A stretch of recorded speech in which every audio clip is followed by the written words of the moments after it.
R ஆரமும் h உயரமும் உடைய ஒரு உருளையின் கன அளவை அதன் ஃபர்ஸ்ட் ஒன் ஆரம் பாதியாகும் போது உருளையின் கன ஃபர்ஸ்ட் உருளையினுடைய கன அளவுக்கான ஃபார்முலானது இந்த அளவு வட்டத்துல அடிப்பரப்புல எவ்வளோ உயரம் இருக்குது எவ்வளோ உயரம் கொள்ளுது அப்போ இந்த அளவு அப்படிங்கிறது என்ன வடிவம் வட்டத்தின் பரப்பளவு பையா ஸ்கொயர் யார் கூட பெருக்கணும் ஃபார்முலா என்னது உருளையின் கன அளவு equal to pi r h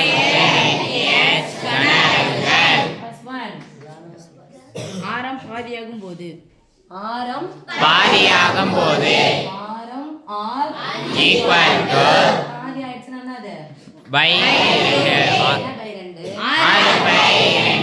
ஆருக்கு பதிலா r/2 போட போறோம் therefore கன அளவு ஏற்கனவே உருளையின் போட்டோம் உருளையின் கன அளவு ஈக்குவல் டு பையனுடைய மதிப்பு பையனே போட்டுக்கோங்க ஆருக்கு பதிலா என்ன போட போறீங்க r/2 whole square into h equal to நடுவுல பெருக்குல வகுத்துல வச்சுனா ஸ்கொயர் இருந்துச்சுனா அது ரெண்டுத்துக்குமே சொந்தம் இனிமே நான் சொல்ல மாட்டேன் நீங்க தான் சொல்லணும் ஓகேவா r square by 4 இப்ப பாருங்க 1/4 கேள்வி எடுத்து முன்னாடி போடணும் கால் பங்கு தானே இது சொல்லுங்க 1/4 பை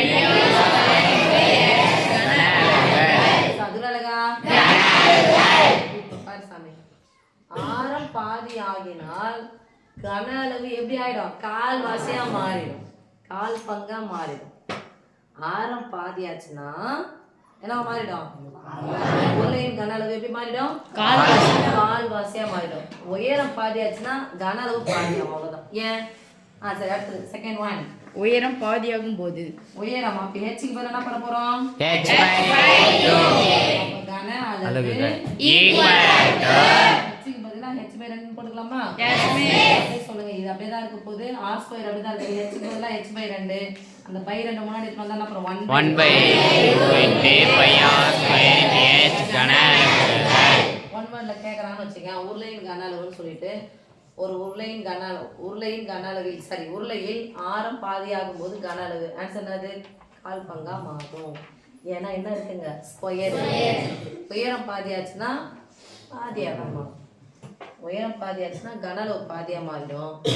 ஆரம் பாதியாச்சுன்னா கன அளவு எப்படி மாறிடும் கால் பங்கா மாறிடும் ஓகே சாமி